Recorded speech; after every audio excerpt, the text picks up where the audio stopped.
Hi guys. So in this video, I wanted to demonstrate to you that just one example of a computer program that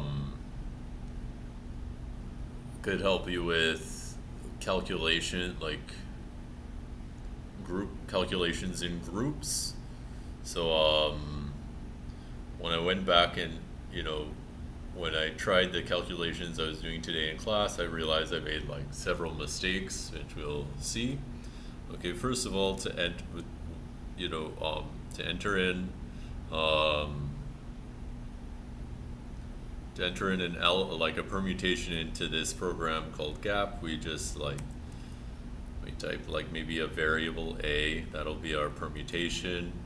To assign some permutation to a, we have colon equals. Then we write our cycle in brackets separated by commas like that. Okay, and then in class we had this.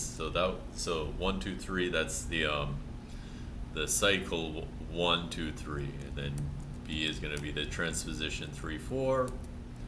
Okay, now we can do simple things like we can compute A times B.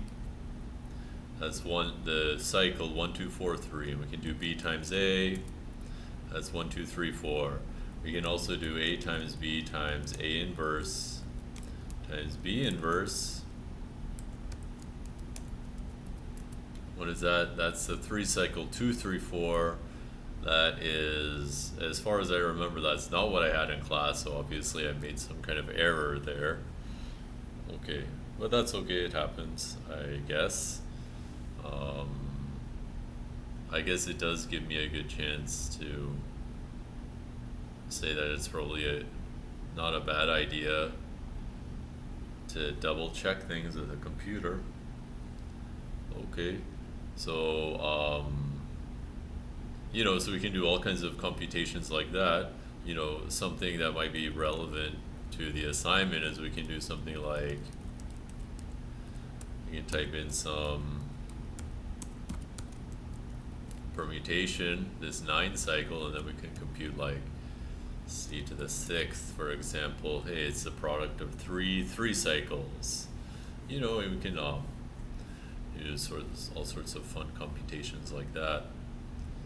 Okay. So let's put like c equals 2 3 4. So in fact, it is true that, then we can look at subgroups generated by element. So how do we do that? Well, we can put H might be the group generated by C, and let's say B,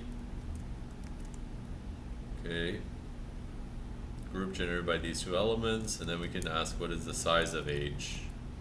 Has 6 elements. We can also do like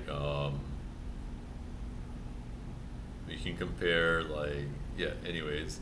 And then the question in class was, what is the size of the group generated by A and B?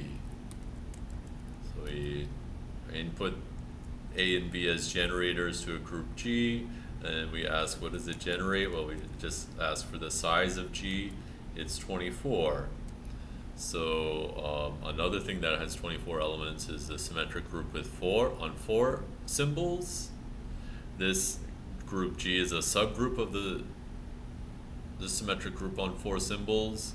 So this tells us that these two elements, 1 2 3 and 3 4, they generate S4.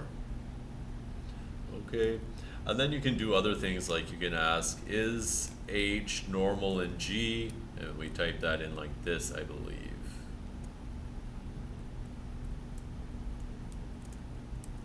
Okay.